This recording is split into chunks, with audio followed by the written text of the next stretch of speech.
So hi everyone, welcome to my new video. अब की बार हम लोग पढ़ेंगे क्विट इंडिया मूवमेंट। तो क्विट इंडिया मूवमेंट सबसे पहले इसमें आया क्रिस्प मिशन, जो कि हमारे कोर्स में नहीं है।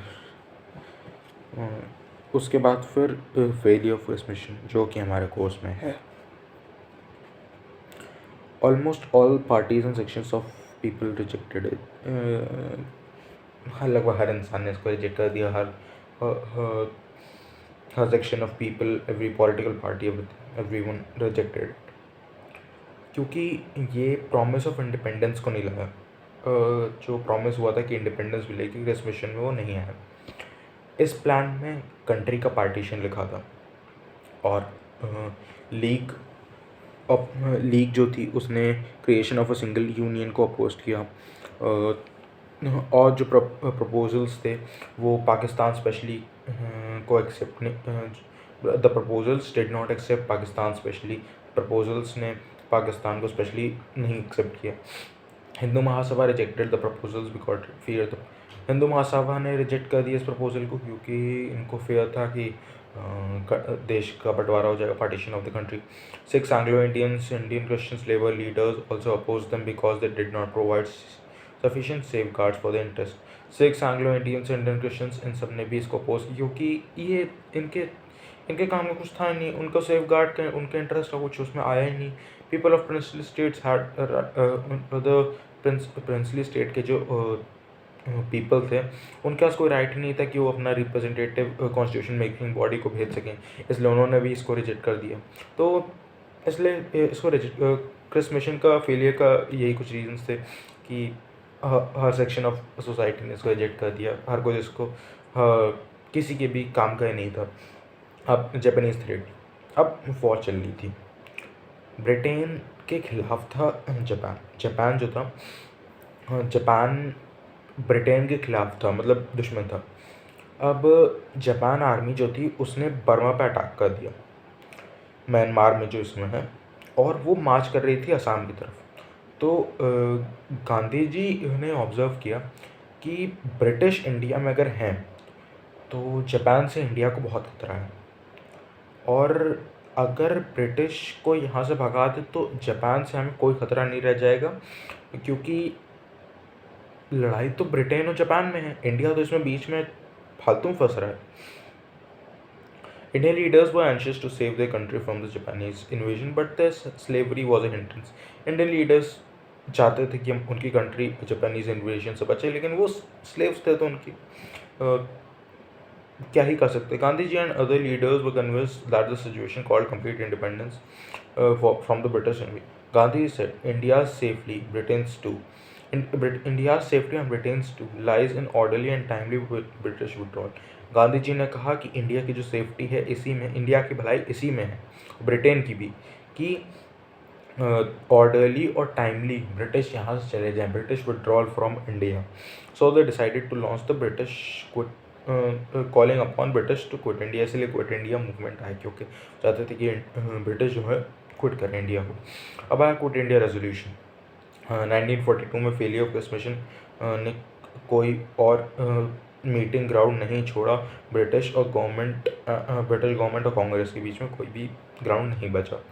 कांग्रेस वर्किंग कमेटी मेटेड हुआ था in July 1942, adopted a resolution known as quit India resolution. अब इस रेजोल्यूशन में क्या था? All India Congress met at Bombay on August 8, 1942, pass the quit India resolution adopted further. जैसे कि हमने पढ़ा, Congress propose start non violent mass struggle under Gandhi ji leadership. अब गांधी जी की लीडरशिप है, नॉन वायलेंट होगा ही, नॉन वायलेंट है, इमीडिएट और कंप्लीट इंडिपेंडेंस इसमें हमें चाहिए थी। Gandhi ji declared that it was a decision of to do और डाई, या तो करो वरना मरो। Before the Congress could start the movement, government stuck hard. Early in the morning of August 9, Gandhi ji and the leaders were arrested and taken. अब कांग्रेस जैसे start कर रही थी, गवर्नमेंट हार्ड हो गई। गवर्नमेंट ने कई सारे लीडर्स, कांग्रेस के लीडर्स गांधी जी के साथ सबको अरेस्ट कर लिया। All over the country there were strikes, demonstration, lathi charges. पूरी कंट्री में लाठी चार्ज, डिमॉन्स्ट्रेशन, हड़ताल सब होने लगी।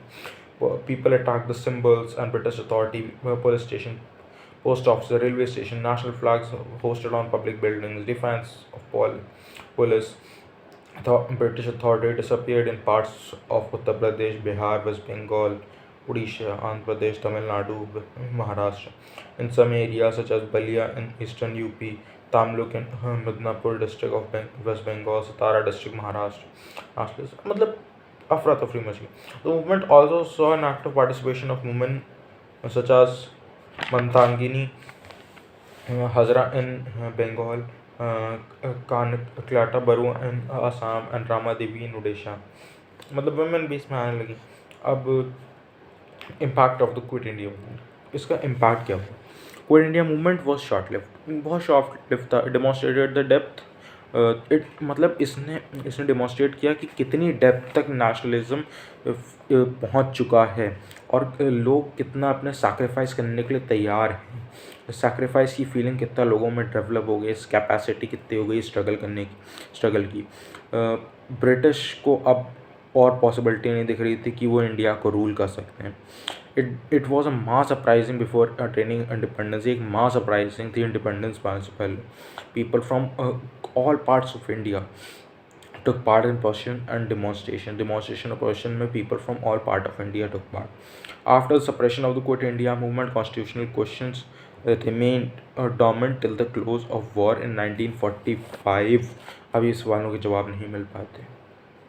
Leaders of national movement were in jail and new leaders arose to take their place and give a new lead to the country. बहुत सारे leaders हमारे jail में थे तो नए लीडर्स आए जिन्होंने बहुत सारे काम किया. अब आते हैं नेक्स्ट चैप्टर पे, फॉरवर्ड ब्लॉक और INA. सबसे पहले इसमें क्या क्या है? फॉरवर्ड ब्लॉक के अचीवमेंट्स और ऑब्जेक्टिव्स हैं. Name of the founder. Forward bloc. Bose felt urgent need for an organised left wing party in the Congress. Subhash Chandra Bose Netaji कोई अर्जेंट नीड दिखी एक ऑर्गेनाइज करने की लेफ्ट विंग पार्टी कांग्रेस में. उन्होंने कांग्रेस प्रेसिडेंटशिप से 1939 में रिज़ाइन कर दिया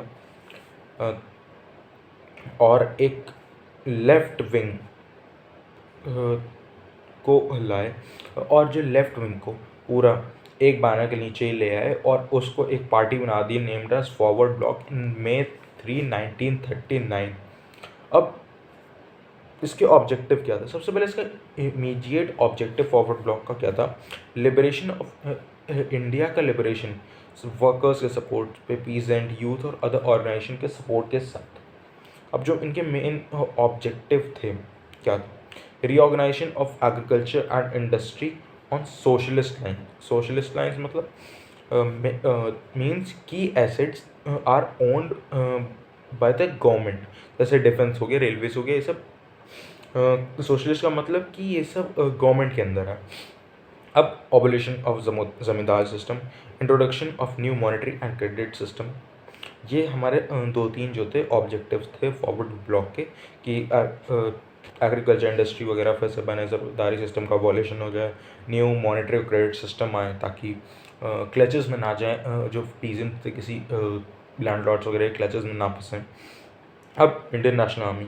idea of Indian National Army was conceived by Malaya by Mohan Singh, an Indian officer in British Indian army.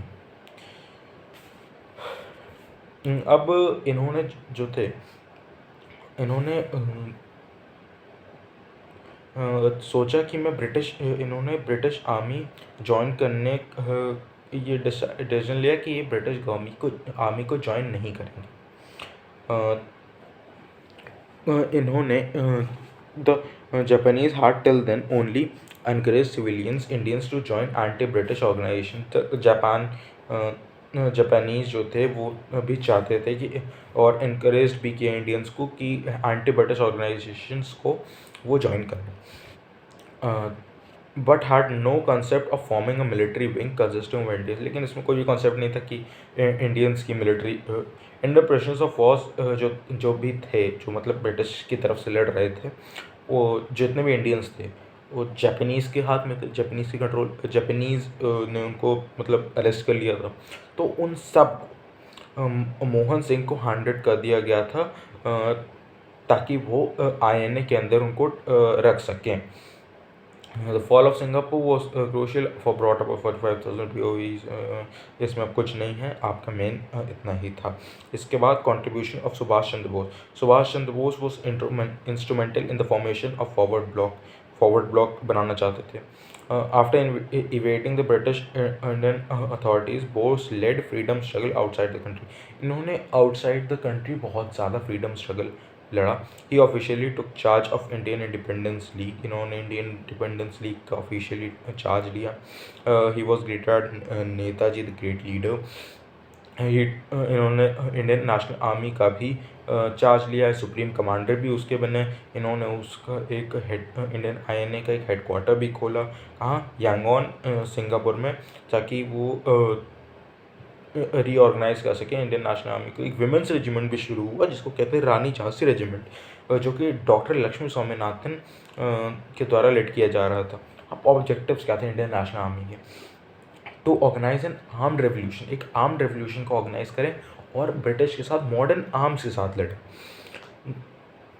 लेकिन ये जो इंडियंस अंदर रह रहे थे ब्रिटिश वो इंडिया के अंदर, उनके लिए पॉसिबल नहीं था, क्योंकि ब्रिटिश के सामने लड़ेंगे, ब्रिटिश वहीं उनको मार डालेंगे। तो ये जो टास्क था वो जितने भी इंडियंस बाहर रह रहे थे, स्पेशली ईस्ट एशियन में, उनको दिया गया कि वो एक आर्म्ड रेवोल्यूशन करें।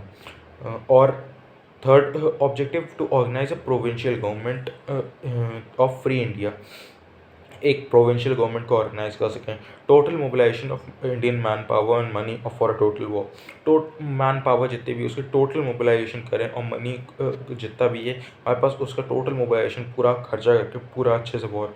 The motto of was unity, faith and sacrifice. Achievements of INA and Netaji. INA made preparations to launch its fight for the liberation of India and went into action in February 1944. INA captured Modoc, an outpost situated southeast of Chittagong, and advanced up to the frontier of India. They captured the strong military post of Klang Klang. The INA gave a tough fight to the British forces Assam Hills and succeeded in capturing Ukral and Kohima. They raised the tricolor flag for the first time on the liberated Indian soil on March 19, 1944. इस तरीके से ये chapter भी ख़त्म होता है। इसमें ये भी काफ़ी छोटा चैप्टर था। इसमें मेन आपका है फॉरवर्ड ब्लॉक के जितने भी आपके ऑब्जेक्टिव्स हैं उनको याद करना है। कॉन्ट्रीब्यूशंस ऑफ सुभाष चंद्र बोस भी थोड़े बहुत पढ़ लीजिएगा, और ऑब्जेक्टिव्स जो थे INA के वो भी काफ़ी इम्पॉर्टेंट हैं। अब हमारा चैप्टर बचे हैं जो कि कंटेम्प्रेरी वर्ल्ड में जितने हैं और independence and partition of India.